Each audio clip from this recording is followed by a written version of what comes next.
Pioneer brand canola with Optimum Gly, the highest yielding glyphosate tolerant trait on the market. What's next in canola happens here.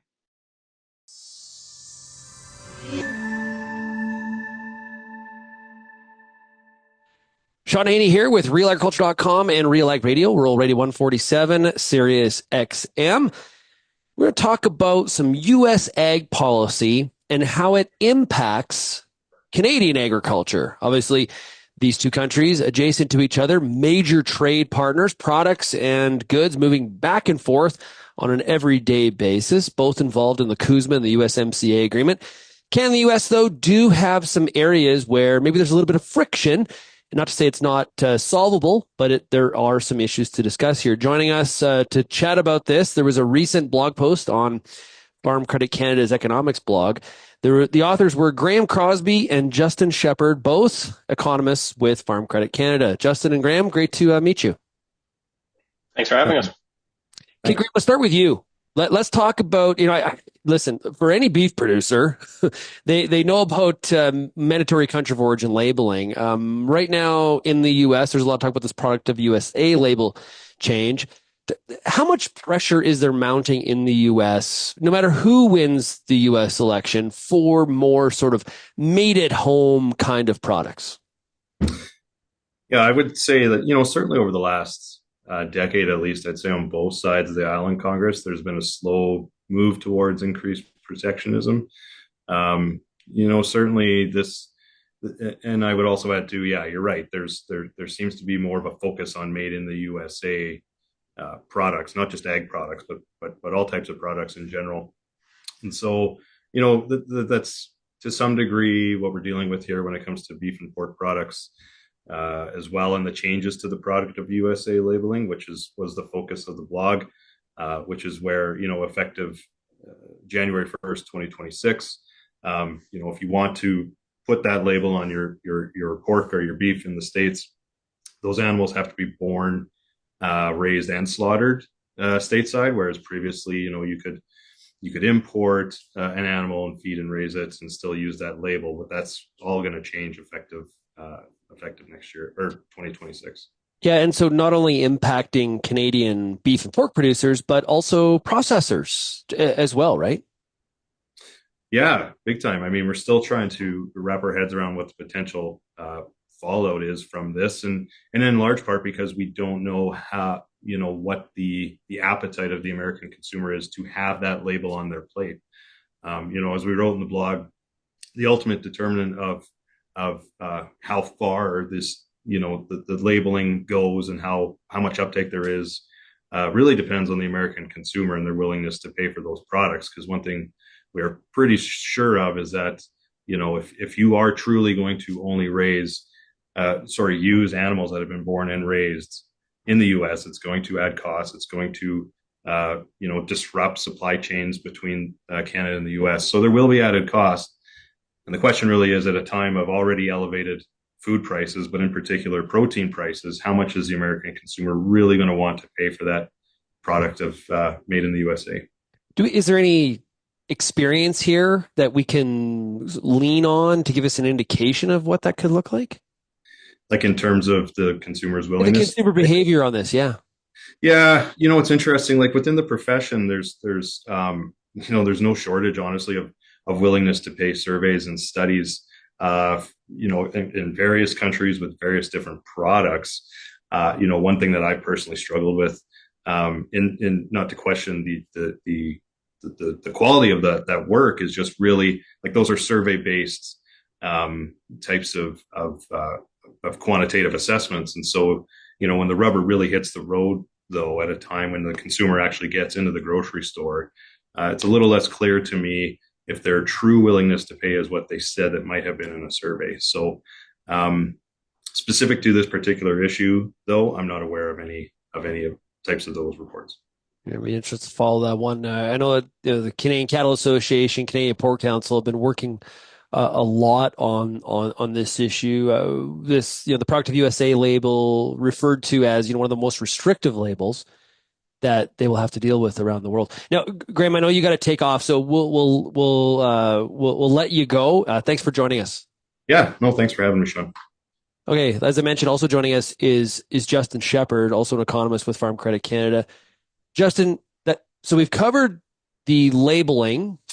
Now, there's another issue that we've been chatting about a lot on RealAgriculture.com and Real Ag Radio, and that's some of the fallout from biofuel tax credit changes. Talk about what is happening and why you're concerned. Yeah, so this one is happening even sooner than the vCOOL rules. So January 1st, 2025, we're switching from a blender tax credit in the United States to a producer tax credit. This tax credit's important for ensuring profitability for biofuel producers and specifically biodiesel and renewable diesel producers. So it means that we're going to see some reduced competition or the ability to compete from Canadian biofuel producers. However, it doesn't mean that our canola oil, soybean oil can't still flow to the United States and actually go into those plants that are now going to be capturing that credit. So we have kind of good and bad when we look at what's happening to the Canadian economic system. Now, when you say producer credit, that credit's going to the plant, the producer of the fuel, correct? Yes, so the plant itself will gain that tax credit. What they've done to this point is they do a lot of tax splitting or they share the credit. So right now, maybe the blender is getting that tax credit, but they're actually sharing it back with the producer. And I think that's going to continue forward, even though it's going to switch to the true producer of that biofuel gaining that tax credit. They may have to share it with downstream partners as well. There is some talk about foreign feedstocks not being included, participating in something like 45Z. How big of a threat is this? You said product can still flow south, into the U.S., but will Canadian canola growers or soybean growers and the crushers be able to be competitive without those tax credits? Yeah, right now it looks like we're still able to ship oil. There's no legislation in place that's going to limit the flows of inputs into the United States. So overall, the crusher is in a good position right now, but future outcomes are unknown as far as maybe changing some of those rules. But for right now, the Canadian oilseed producer and as well as the crusher are in a good position to have the U.S. as a strong market. Even with not being able to access a dollar a gallon tax credit?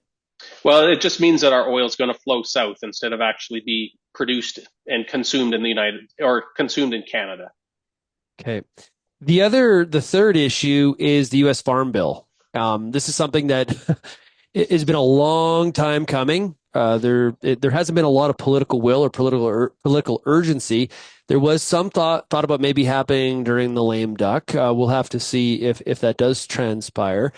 What's your thoughts on the U.S. Farm Bill as it's being crafted relative to the impact on Canadian ag? Yeah, the U.S. Farm Bill has such a big impact on Canadian agriculture because it can impact insurance prices. It can change how conservation programs are run in the United States, and ultimately any change in U.S. acreage decisions works its way back to us in pricing. So it's really unknown at this point. A lot depends on the election, not only the presidency but also who takes power in the House and in Congress. So there's a lot of unknowns about the Farm Bill. We know it will have an impact on us, but we really don't know how yet. Yeah, obviously, Canadian farmers and U.S. farmers compete around the world in the export market. I know there's always a lot of interest in terms of some of the subsidy levels and the assistance levels, and obviously they have crop insurance, we have crop insurance, and trying to compare, and sometimes that's apples to apples, and sometimes it's apples to oranges. How much more is the U.S. farmer supported in that nature than, say, what happens here in Canada? Do you have a readout on that?